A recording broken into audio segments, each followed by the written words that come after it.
Can you see me? So we're live. Where the heck did your screen go now?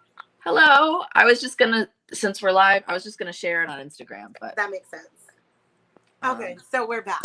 And let me recap. So while anybody comes, nobody's on there yet. So I'll wait until like one or two comes on and then we'll recap and give this another try.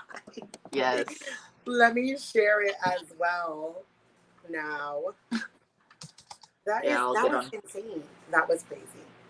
I and again, literally, like I can't make phone calls on speakerphone. I can't do anything because it's so muffled.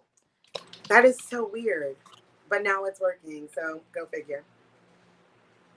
Let me Go see. fucking figure.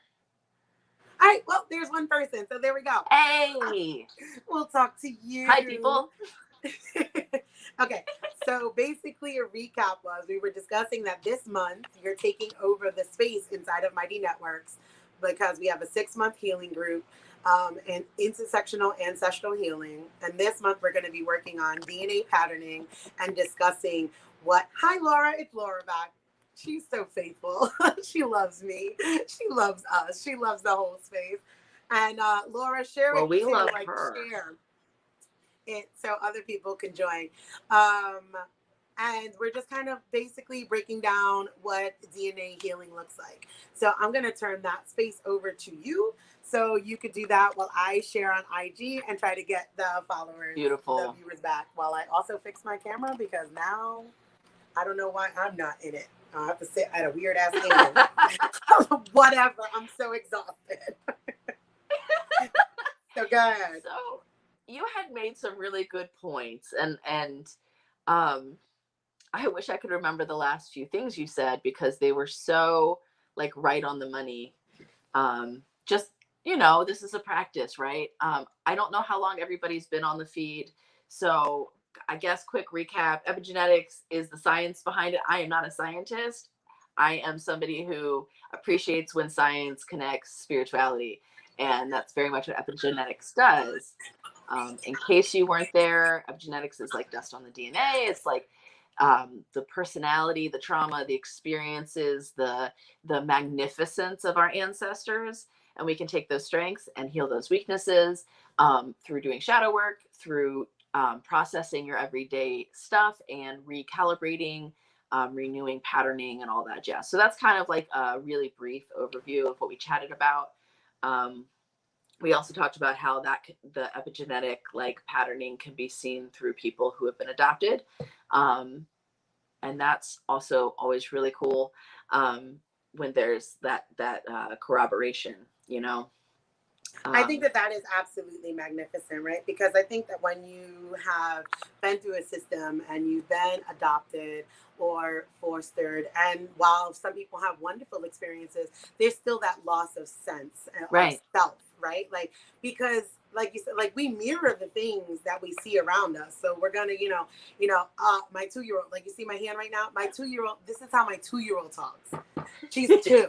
And she's like, I'm hungry. And I'm like, who the hell are you talking to with your hands like that? Like, little girl. And she's like, gamma, gamma, gamma, gamma, juice. And I'm like, okay. But I recognize, my family, we talk like this, and who knows how far back we've spoken like that. They used to make fun of me or like joke around. I lived in Little Italy in the Bronx, and they're like, oh, you're part Italian because, like the Italians, oh, hey, ooh. Like stereotypes, but some stereotypes like low key come out of truths, right? Like, so like those things, but then also the level of anger, like my anger, like until I heal certain spaces, like was on 10 immediately. And those are trauma things, right? Some of them are Yes. trauma responses. Some of them are absolutely genetic, right? Like back to stereotypes. So I'm Oh Irish if I'm yeah. black, right? Like the fighting Irish. No one's tougher than an Irish man than an Irish woman. And like there used to be postcards of like, like the fighting Irish, like of women fighting on rooftops. And I'm like, yeah, exactly. I'm like, that feels accurate. Like, when you start thinking about it, you're like, oh, wow, we are connected in so many more ways. Like in the first one, we were talking, like, we get more than like curly hair. My eyes are brown, the way Right. my nose is shaped, et cetera, et cetera. It's just more than that. our traumas are passed down, the way we parent gets passed down. Some of it is learned, some of it is actually genetic. And if we're trying to heal those spaces, we need to recognize that, like, it's not a kumbaya moment and just say, oh, well, I'm over that now because I canceled my grandparents and I don't talk to them anymore. Like, yeah, you canceled them for your mental health, which I right. fully and utterly support. That still There's does more not, work. yeah, that still does not heal you from what has been passed down through Right. your trauma. I love that you bring up the anger aspect, because that's something that I've been working on for probably the 6 months personally in my own shadow work. Good job. I jump to anger and hate so fast, and it's very much not all me, but there's a lot of me there too. And so learning to differentiate what is mine, what is not mine, and then what is not mine, some of it isn't ready to be released yet. Some of it needs to be held and learned from a little bit longer. And I'm kind of at the stage with it where all I can do is witness when it comes up in me. I was in anger management in middle school. I've Same. been a rage-filled person. Hard same. I love it. So like I've had coping mechanisms. Like court-ordered anger management. Yeah. As a child. Like. Yeah. Mine wasn't court ordered. Mine was honestly self-driven, because I was either going to hurt myself or somebody else. That's period. a beautiful awareness, because I did not see that, right? But then, like, part of it, like I said, like with the trauma is also your upbringing. Like I grew up in the South Bronx. Like, anger, rage, and fighting and violence was absolutely the first answer. Like, you didn't even know that there were other answers. Like, oh, people talk things out. That's healthy. Yeah, I didn't know that for a while. Yeah, and I was an 8-year-old child, younger and older, going to the country club my mom worked at so that I could just like help her out and, affording childcare or whatever. So like anger was not an option. It didn't matter like what age I was. The first 5 years that I worked, I also worked there under other managers. But just like they make a mistake, you have to apologize. And the anger that I then swallowed from that, right? And I would actually get nodules on my throat after years of lying in that way. No, it does. It shows out. Like, and that's a great point, because so a part of this genetic healing is paying attention to your body. So while I didn't get the throat thing, right, because like that's your speaking center, right? So like I'm definitely gonna talk my shit. Like anybody that has followed me on Facebook knows I'm gonna talk shit. But I will tell you where it shows up in my body, and still physically, I would like get physically ill, like my stomach, like vomit if I were not able to get it out of my body. Like I just could not, and so it just had to get out, and I didn't have those ways. Oh, you bite your lip, Laura? Yeah. I didn't have healthy ways to get that out. And I come from a line of unhealthy, anger practices. And part of that, like specifically when you and I were speaking on the podcast, like ancestral healing, especially if you're white, comes from that, right? Like we don't pay attention to how much colonization, white supremacy plays into even our emotional processing. Because it confines you to this box. Like you're supposed to act a certain way, speak a certain way, look a certain way. And those things are just not tolerated. And we just don't discuss that. Keep that to yourself. And it's like, what? I also love how like anger as a protective mechanism can be used, because what is anger if not a way to look at what is alarm bells are going off, right? It's trying to protect you for something, and that might just be your own emotions. That might just be like, I'm so sad, I don't have the space or the time or the energy to be this sad, so I'm just going to be pissed off, I'm going to be a big bitch, and that's what it is. And other times it's like, oh shit, like I'm being angry because my ego was hurt and I'm trying to protect my ego, or I'm trying to protect my, and like, don't get me wrong, ego is there for a reason. There's toxic ego and then there's like educated ego, but like, I'm not going to get angry to protect my ego. That's not, It's not healthy for yourself, right? Like it just like, it beyond before it ever affects another person, like I'm a huge proponent on people becoming selfish. Because the truth of the matter is if you're willing to sacrifice yourself for another person, you're not even caring for yourself deep enough to then care for the other person, right? Like Right. it's a false caring. So before the anger even affects another, it's so helpful to pull in and see how is it affecting you. Like, Mhm. is this actually protecting you, or is it going to get you into some more stuff? You know what I'm saying? Like how, and then like speaking on like, you know, genetically, how has that anger protected us in the past? Or Right. how has it been used against us? Like how many times have your parents been angry and it had nothing to do with you?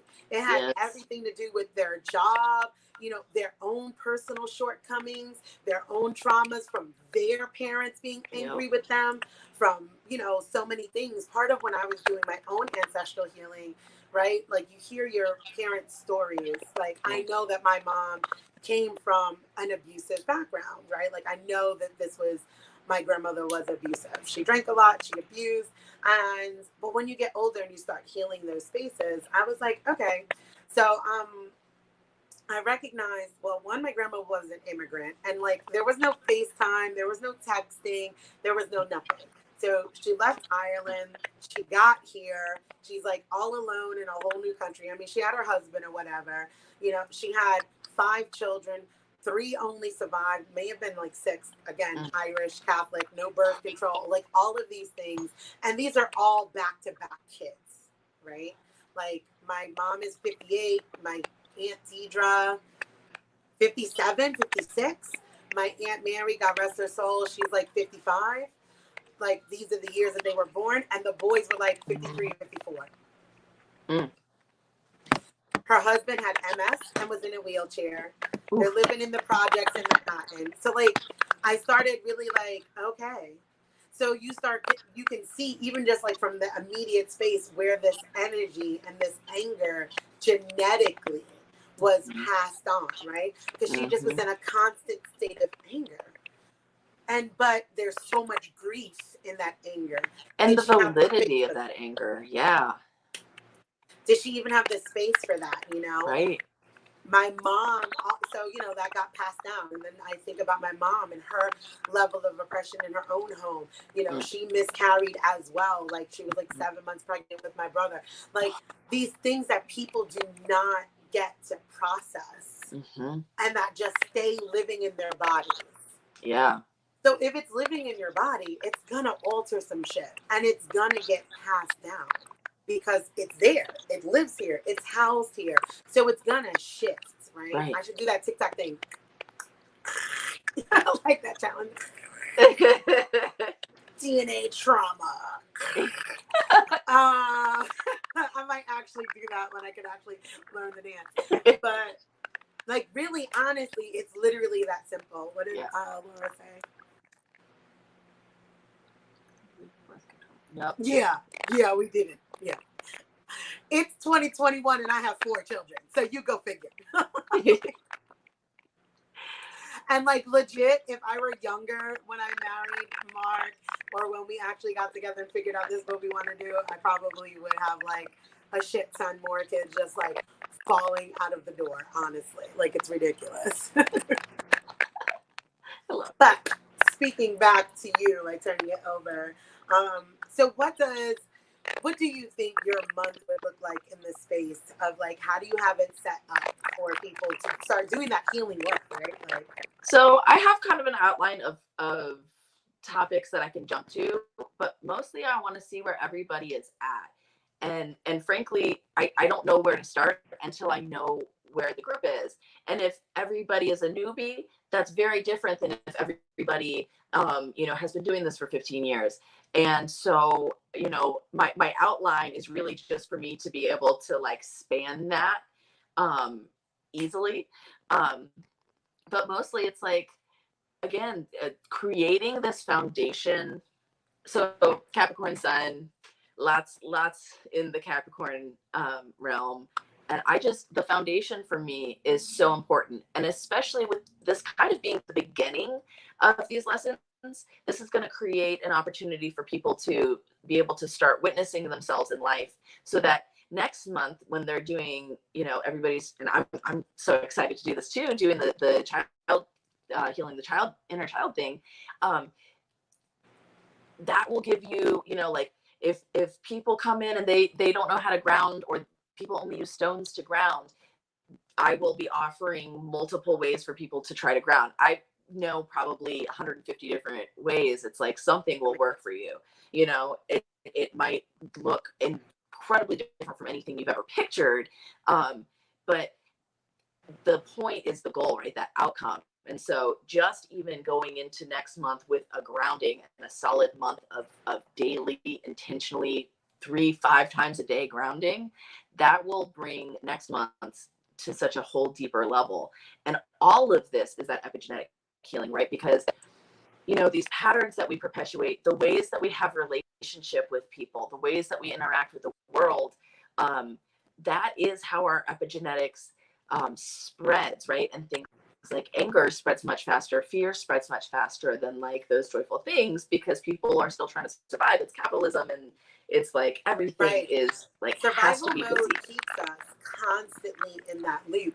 That's my big thing on why we need to heal, and decolonize so much, because that survival mode energy literally feeds the fear, the lower vibrational, because I don't think that they're bad necessarily, right? Like, no, like you were saying before, is like anger tells us something, right? Like there's something activated. And I can be angry, right? Oh, fear is necessary, because otherwise your dumb ass will walk into the street. You know what I'm saying? So these things, it just happens to be a lower vibration, but it's still a necessary vibration. Right? Yes. Like we need all of these full range of emotions, and full range is necessary, but just recognizing it so you can move through. I love the idea of grounding, because I'm literally always trying to find, even my 2-year-old, like when she gets upset and she starts crying, I'm like, just breathe. And she goes, but it's so cute. And sometimes when she's happy, she'll just come and she's like, Mommy. So I'm actually excited to learn more ways of grounding too. So keep going. Heck yeah. Heck yeah. That's so sweet. I love it so much. Like right there, that's healing epigenetic patterning. Like that is raising your child to be secure enough in herself to be able to, move forward without perpetuating the stuff that changes the DNA, right? Correct. Because your whole frequency shifts. And once the frequency shifts, that is the shifting of the DNA. And it's just like, it's always mind blowing to me. It really is. And it's super important. I notice it most with my son. That's the one that just came in right now. Because going back to anger, he's definitely my rage child. ASAP. We flipping tables angry. And I'm like, sir, like, you're 5. Like, why are you so angry? Can we find anything else? Can we process this a little bit more? Can you take a deep breath? Are you really just sad? Are you embarrassed? What's going on? Yes. Let's move the body. Yes. Let that out of your body. And it feels really good. And as I was saying in the Zoom, the other night, as I was ending my time in the intersectional ancestral healing group, like I explained, I was like, part of the work that we do with our children heals us too, right? Like being so cognizant of shaping and shifting what they're doing, I see it move through my husband and myself. And so like that had me thinking the other morning when I was making coffee, and I was like, it's wild how, what the hell is that crunching noise? It's been happening on my end the entire time, every time you talk. Okay. I was just like, I'm gonna lose my mind. Okay. I think it's my phone. That's okay. Something's eating, something's trying to block this broadcast, but we're gonna keep on going. So I gave an example, right? Like my children are what I like to call feral, right? I'm not worried about doing their hair. Cause like for me, like when I say decolonize everything, I mean everything. And especially for Black bodies. Like I'm not here to improve. I'm not here to make the white gaze excited. My children are not to be accepted. Like, nope, they're going to come out with the hair that grows out of their head as I see fit. You know, they wear whatever the hell they want as long as it's weather appropriate, and I've even seen a freedom in that, like for my husband, who grew up in a completely different way. Like he's old school Southern. He had his great grandparents around making him like homemade drop biscuits and stuff. So like just seeing the freedom for him and just like, yeah, no, they're fine just like that. Instead of always primping and come on, let's do your hair, let's do this, dress this way. No, your clothes need to look like that, your shoes need to look like that. Now, obviously, when we go out, like they know that they have like you have outside clothes, like that's what we call them. Like if we're gonna go out somewhere, like because that's appropriate, right? Like that's just the rules of society, and certain things are appropriate and certain are inappropriate. Like, but if they want to throw their Batman cape on with it, that's cool. They just are not going to wear like filthy clothes. But if we're going to the park, I'm not putting on like top tier stuff and like doing hair so they could just like throw dirt in it and have to redo it again. So watching that genetic healing and move through each of us, I'm like, wow, just by parenting in a different kind of way is healing my own bloodline and his as well, right? Because he's coming into alignment with certain things and it gives him a certain type of freedom. And then he passes that on too. Like if he's talking to his homeboys that got kids, he's like, oh, you don't need to be that serious about it. So it's like, oh, wow, like each one teach one sort of thing. So like that is some of the really special things that happen too with genetic healing is that like it passes on. It's a new story being told. Yeah. The concept of healing the before and after is one of the points that you had made right before we had to end the last one, and before we came to this one, um, and it's beautiful. And I wish I could remember who said this. I'll look them up. Maybe I can post it on your YouTube later or whatever if I can find who it was. But somebody was talking about how they like to picture themselves really old, loving themselves now, and in the same way that I'm loving my child self and the wounds that I've had and give them joy and offer them play. um I just love the feeling of my elder self coming in and doing the same thing for me, and that like quadruples the healing potential, right? Let me tell you something. I'm going to interrupt you, and maybe you can make it an exercise during your month, and that's your choice. Um, but I did that. I did that like when that face app aged you up. Like I did that, and it was so beautiful. Like it was just me, like right, and my hair was dyed purple at the time, right there. And I just took a regular, like I take a lot of pictures, just like face on, no smiling, just or like if I want to, because usually I do smile, but I just took that picture, just like face on, and I looked at myself like at 80, and I was like, oh my god, what stories will you like I held her. I want to cry right now. I just held her so dear because like what a blessing it would be to even get to that age and see all that I've seen. And like I that was a really beautiful, thank you for bringing that back to my consciousness, because that was a beautiful healing I did for myself. I was like, and I aged all of us up. Like I aged my husband up, I aged me up, I aged the kids up. And I'm like, because even if I don't make it to that age, I'll see them. Like, right? Like I was like, what a gift. I'm able to see my kids older or me and my husband older. And it was absolutely beautiful. I'm about to tear up, so take over. I don't like to be doing all that crying shit. I love it so much. That's brilliant, and it just creates such a like tangible way to focus and to do a meditation on that. It did. Like that, would help me portal. Like I want to do that now. Like that would definitely help me portal easier, I'm sure. I'll send you the link. Yeah, thanks. Absolutely. The other thing you were talking about was the coping mechanisms. You were talking about your 5-year-old and like, why is he so angry? And it's like, okay, let's shake it out and that kind of thing.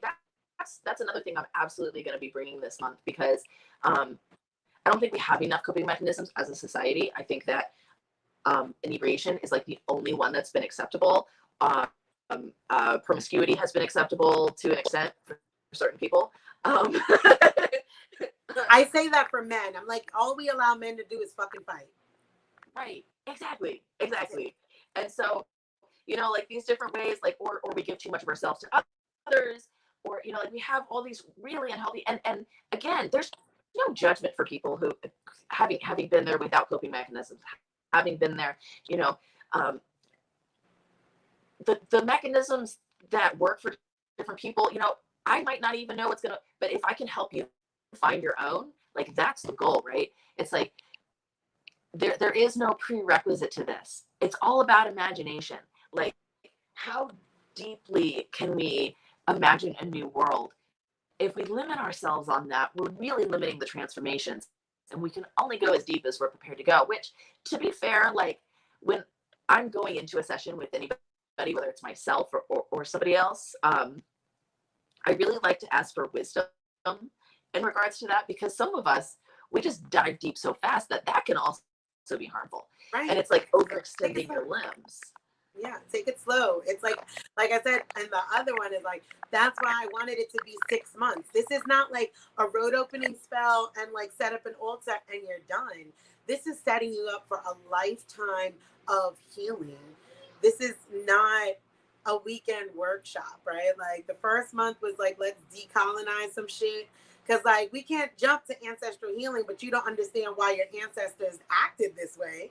Right? Like you don't understand, because you're going to continue to perpetuate it because the genetic traumas get passed on. So when you start opening yourself to like, oh, wow, this is why I think that. This is why I feel that. This is why I feel like this about my body. This is why I love in this way. This is why I practice in this way. And then moving into that space with you, with the genetic healing, and then moving with Shamika into inner child, right? Because now after you disrupt all that shit, your inner you is about to just fall apart. Your inner you is going to need some big you loving, you know what I mean? So like it's set up for that. And like after you get through those 3 months, right? Then we're talking about, okay, let's set up some ancestors' altars. Let's, invite the ancestors in, the guides in, the ones that you want. And you'll be able to identify that then. Because now you're like, nope, I know why I think this way. I see the genetics that's been passed down. I loved on little me. Now I can work with you guys.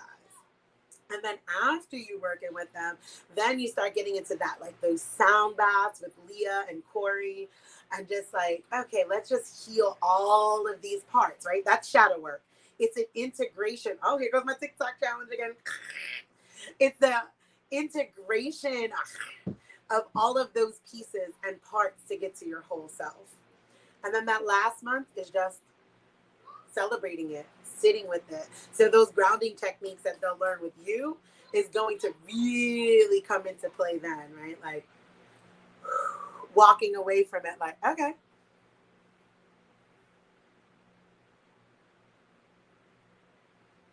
Absolutely. Yes. And it not only changes the patterns in your life, it changes the patterns in your brain. You create new neural pathways the more you do that new thing rather than the old thing. So that's awesome. That's beautiful. It's new agreements. It's new habits, right? Like you're just telling yourself a new story and you start letting go of those. You're creating new, that's what it is. That's DNA patterning right there. That's it. We're done. Like, because that's what it is. It's like literally creating new patterns. Like, we're going to heal differently. We're going to ground differently. We're going to do things differently, which is going to ultimately shift ourselves and those around us. And like that's how you make shift happen and create that ripple. Like tell new stories, make new agreements, do new things, create new connections, whether it's like verbally, spiritually, if you sign, however, touch, tactile, those new agreements literally start weaving new patterns and new tapestries of life for me. Yes, indeed. Yes, indeed. I love it so much. Another thing we'll be talking about this month, in whatever, detail we're able to go into. Whatever you choose. What? I said whatever you choose as far as your detailing. Because I want people to have an understanding of what it is, right? Because people are just starting to look up epigenetics. Like, oh, because like science figured out what spirituality is always known. So people are just looking that up. So I want them to hear it from somebody who's been already doing this work spiritually and like seeing where the science and the spirit meets with it. So whatever you choose to go into is your choice. Yep. Forget what I was going to say now though. That short-term memory, man. I'll tell you what. Sorry. I'm going to shut up. You're good. You're good. You're totally good. I mean, you know, any aspect of this, I'm just a total nerd for. So, you know, we were talking coping mechanisms before. We were talking, you know, pulling in. Oh, I remember what I was going to say. Okay, so the piece, you know, when we're starting to look back at ourselves and our own pattern and our own history and witnessing things that we want to shift. And my first inclination, and a lot of people I work with, first inclination is to be very judgmental and to be very ashamed and I think that shame again is one of those things, especially for us white folk, where we have to shed that white culture, which is shame in my opinion. But to allow ourselves to go back and feel compassion for that old self, remind ourselves that we were doing the best that we could, and as we know better, we do better. But on top of that, when we go back and we're dealing with very harmful ancestors, we're dealing with people who did a lot of shit in the world. There's a couple pieces that we're going to really talk about. One of those is time is relative, right? So I am simultaneously alive and dead. I'm simultaneously 6 and 65. May I make it to 65? And you know, so that also works with the ancestors. So we can actually call on our ancestors' more evolved self to come in and help while we're doing that work, especially when it's things that are sticking for us, and to call in that piece of them that has already healed this. Because while yes, we do still need to do the work now for that old self to it's very Back to the Future, I think. It is. My famous line is time is happening at the same time. Like, yeah, right. So being able to also call in their like higher self to like guide. So we'll be talking about that. And we'll also be talking about protections and things of that nature. Honestly, as this has been super challenging, before 8 o'clock tonight, I'm going to be doing some ceremony because there has been a lot of inundation coming in. Long story short, I just yesterday, no, it was on Tuesday, maybe, I don't know, recently, this last week, I like just something happened and I was like, I absolutely immediately need to do a protection ritual. And what I'm being told in this is like so I don't often share things of this nature in this way because of that. It's just interesting that this thing that I'm like, okay, we're doing it now, and it's like gargling, and I'm like, yes, okay, so let's bring in some more of those protections, and I'm going to do an extra layer on that for tonight. But in general, like when we're talking to somebody who is ornery, so we don't take on their anger, or when we're talking to a stranger who is having a bad day and thinks you just cut them off at the grocery store, or whatever ways to protect ourselves that spiritually as well, because going into this work, there are a lot of tricksters in the spirit world. As you mentioned before, there are different frequencies, right? So the layers, and there are beings that can come in if you don't have protections up, that might come in and be like, oh, I'm Aphrodite, or oh, I'm your Aunt Sid. And it's just like, it's almost setting people up to fail with a nervous breakdown if they don't have any protections. I'm really excited to talk about that. I love protection stuff. Protections are different for everyone, right? Yeah, I really do enjoy protection stuff because it is super necessary. Like I make my own black salts. I do a lot because I'm expending a lot of energy in a lot of different spaces. And it's also why I rest so much. Like rest is absolutely I tell people all the time to follow the nap ministry, like Yes. nap as in sleep, because they are not lying. Rest is revolutionary. Revolutionary, especially for like Black bodies here in America.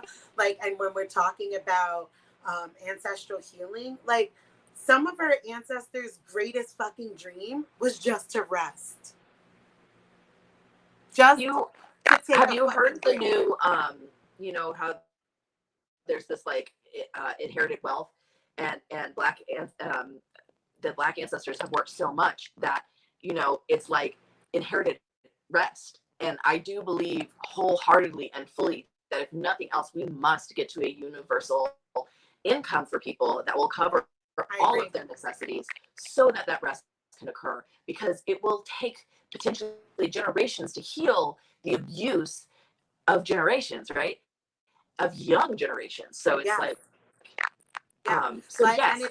and if we don't stop it, it's just gonna keep getting worse, right? Like I was just looking at something, like I think it was like a 2-bedroom, maybe 3-bedroom in Boston for $4,300 a month, and I'm like, we're gonna work ourselves until death. Like there's not even nobody's gonna retire because there's no way to live like that. And they wonder why we're not having children. And the only reason why they're concerned with people having children is to produce more workers. And like I said, like rest is absolutely revolutionary. And even with like you got to see all of the interconnectedness on that level of healing, right? On epigenetics healing. Like yes, I'm resting. I'm doing nothing. No, actually, I'm not working today. Nope, not happening. No. And I recognize that there's a wild privilege in that. Like, yeah, that shit sounds amazing. But what I'm saying is like even throughout your 60-hour work week, like stop right there. You know, I was talking to somebody this week about that. I'm like, look, if you're at a 9 to 5, that's it. 4:59, be done. Don't bring shit home. Don't do a damn thing after that. Don't call me when I'm not working. I'll see your ass at 9:01 on Monday and we'll be done with that story. And nope, I'm not working overtime. I love my niece. My niece is good for this. Because she's like, I'm like, she is so mean. Shout out to Aaliyah, Titi's on Chocolat. She'd be like, nah. She will take her days off. She is not. They'll be like, oh, we'll double pay you for the holiday. She's like, nope. And I'm like, that shit is revolutionary. She's not motivated. Yeah, exactly. She's not motivated by money. Like, she's like, no, I enjoy my time off. Like, I'll work when I'm supposed to work, and that's it. And I'm like, yeah, because it's forced. It's forced us. Capitalism has literally forced our genetics and our DNA to shift because, like, the body needs rest. And it has forced us to ignore so much of ourselves and our needs that we can't even honor those spaces, honor those truths. It's to the point that sleeping is a privilege. A It's a literal privilege. necessity. Yeah. You need to sleep. Having the foundation and the practice of this kind of healing and setting those boundaries, because this is a culture again without boundaries, right? Like we completely yeah, yeah, and you're stressing yourself out, and it's like you're meeting bear. That's why we can't judge people who are like surviving, right? Like not only have I been there for most of my life and I'm only not there because of my amazing wife, but you know we just wear ourselves out, and that is actually why nothing changes. Because Yeah. so the more of this healing work we do, the more of the self-care that we get into, the more that we are actually able to show up to start creating new systems to replace the systems that were made to fail all of us. Right. They were All never of created for anyone to win, anyone at all, with without a sacrifice to self, right? At all. Period, point blank. Never. and it's funny that we're calling this a capitalist system, because honestly, like, yes, we use money, but this is a feudal system at this point. People are making slave wages. There are still literal slaves because of the prison industrial complex.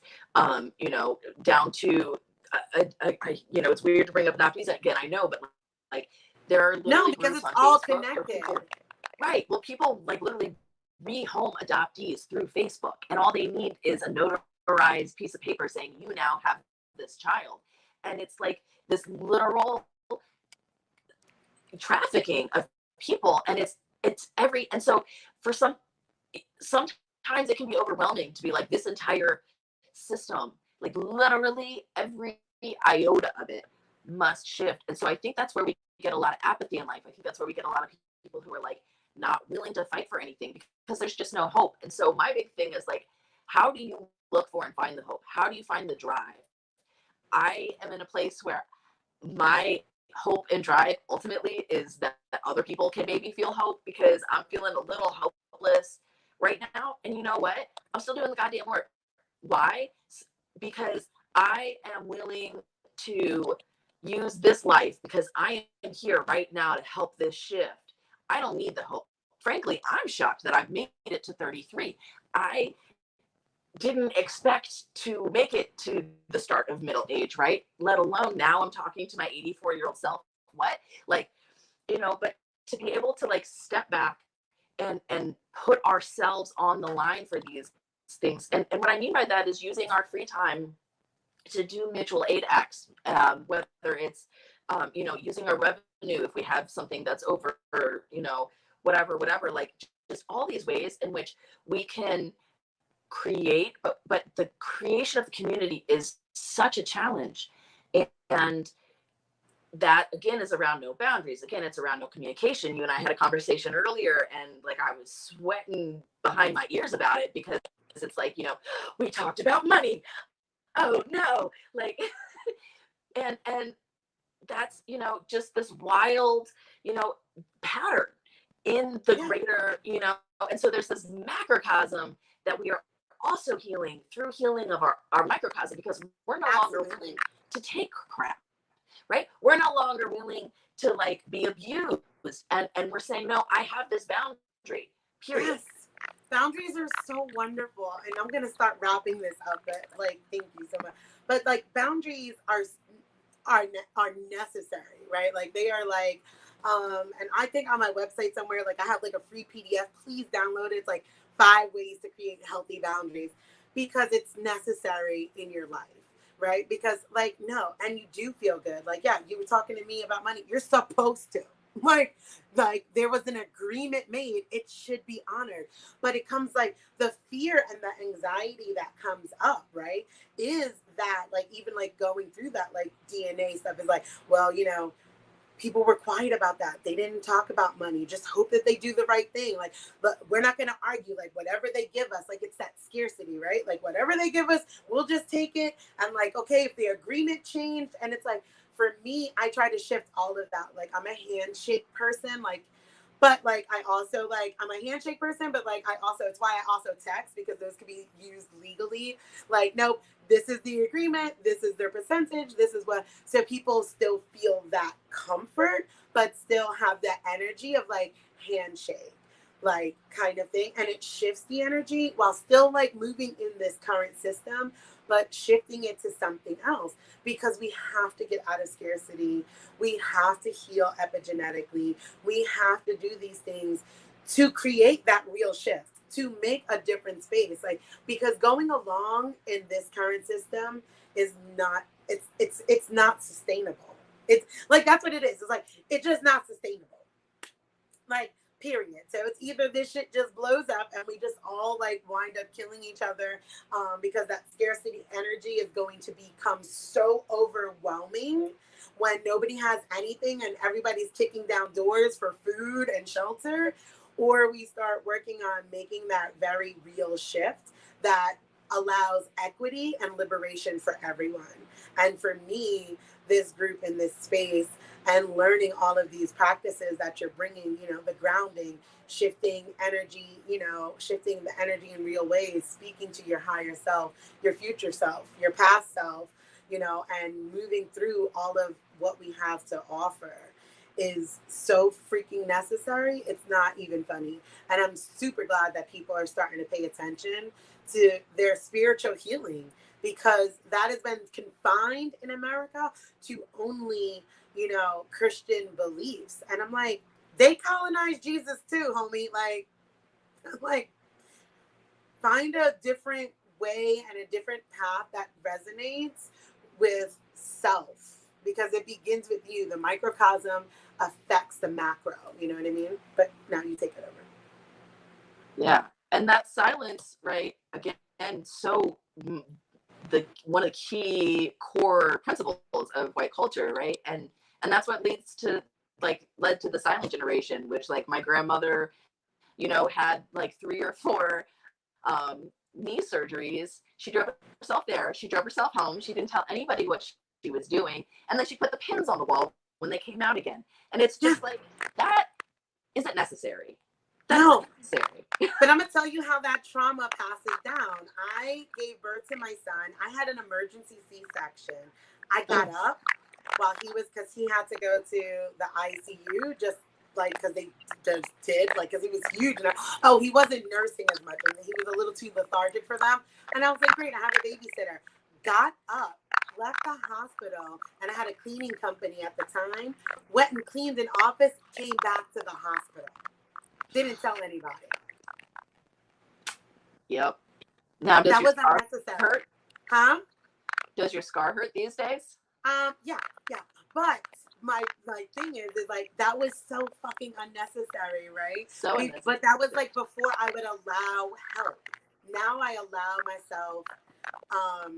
I know music. They do have like voice disturbance on there. We've been trying this on 3 different platforms a couple times. It does get passed on genetically, right? My mom was that type. Her mom was that type, like keep it to the best. Don't talk about it. Just move through it. Just keep pushing. Don't ask anybody for anything, tough it out. And that's like so unhealthy. And it's something that we have to let go of. And a lot of it is shame based, right? Because American exceptionalism, colonization, and individualism tells us you should be able to do that on your own. I did it on my own. I'm like, no, you didn't actually. Like, you did not. Somebody knew somebody who knew somebody, nepotism, things were different. There's a million reasons why you were able to do something, and it has fuck all nothing to do with you did it by yourself. Because no, the fuck you didn't. But you kept things to yourself and you kept it to the vest and passed that down. And now we are the generation that's like, nope, like I refuse. Like, no, there's no shame. I need some help. Who's helping me come clean this house? Who's helping me do this yard work? Who's coming to watch these damn kids? Because we need a break. Like, we don't talk about that, right? And like, the more we start opening up to that, it allows the freedom for others to do that. And that also is DNA healing, right? And DNA repatterning. Like, my children learn we need help. We have a whole ass village. Like, no, I'm not cooking anything. Somebody's coming over to cook. Somebody's coming to help. And it's beautiful for them to grow up in that way, having that community and recognizing because they're going to do that too. And it's really what was stripped from us by colonization. We all had tribes. We all had clans. We all had like villages. We all had something. We had our own herds, no matter what our cultures were and what they were called, but we all had community. Colonization stepped in and stripped us of that. And this is the bullshit we have and we're left with and what we're fixing now. Unmute. Thank you. Even down to being able to like name our emotions outside of happy, mad, sad. Being able to name our needs. Like there's a thing going around right now that's the needs wheel, and it's really beautiful. And people are able to look at it and go like, oh my, like this. I've classically used the nonviolent communication needs and emotions lists, and I haven't practiced nonviolent communication specifically, but their list is very helpful. I find it's a language that can be used to manipulate with narcissists specifically. It could be. But it can be a helpful way to like figure out if you don't know where to start on like an apology letter or something, but to be able to look at those feelings and emotions, and you have like 80 in each, like the when your needs are getting met, when your needs are not getting met, and having these words that help you connect to yourself. That is one thing that I'm going to be sharing um, probably on the Makeshift Happen page, or lists like that, because putting words to things that our ancestors wanted to remain silent. We weren't allowed to not be okay. We weren't allowed to have, like you said, an emotion other than sad and angry. I mean, happy and angry for men, and happy and sad for women, and as non-binary people don't exist for some reason. Right. Yeah. They just don't even exist. Right? So it's this expectation that has been passed down. And again, like you mentioned in a post recently about the languaging of it, it's not just it's the thought patterning, it's the wording, it's the specificity of language. That's why I really love using activated instead of triggered now. That beautiful. It's a beautiful word because it's more specific. It gives you a clearer idea, and it helps theoretically people understand what you're actually trying to say versus getting it muddled with PTSD lingo, CPTSD Right. lingo. Yeah, we could do a whole other conversation on language that fucking pisses me off that people utilize. Margaret Mason Tate often posts about narcissists. Like, I'm like, thank you for bringing that awareness to people, because not every egotistical lying asshole is a narcissist. That is a real true diagnosis that comes with some real true violence, danger, and damage. So we do need to work on language, and your disturbance is getting really bad, and I thank you so much for your time. So I'm going to end it right here, and we could probably do some type of other recording at one time and upload it when there's a little bit less.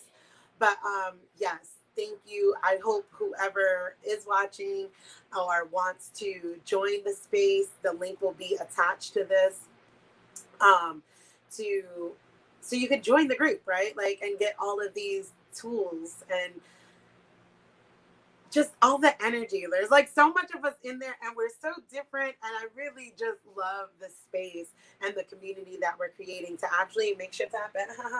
But so anyway, thank you, Saber, for being here, and thank you guys for logging on.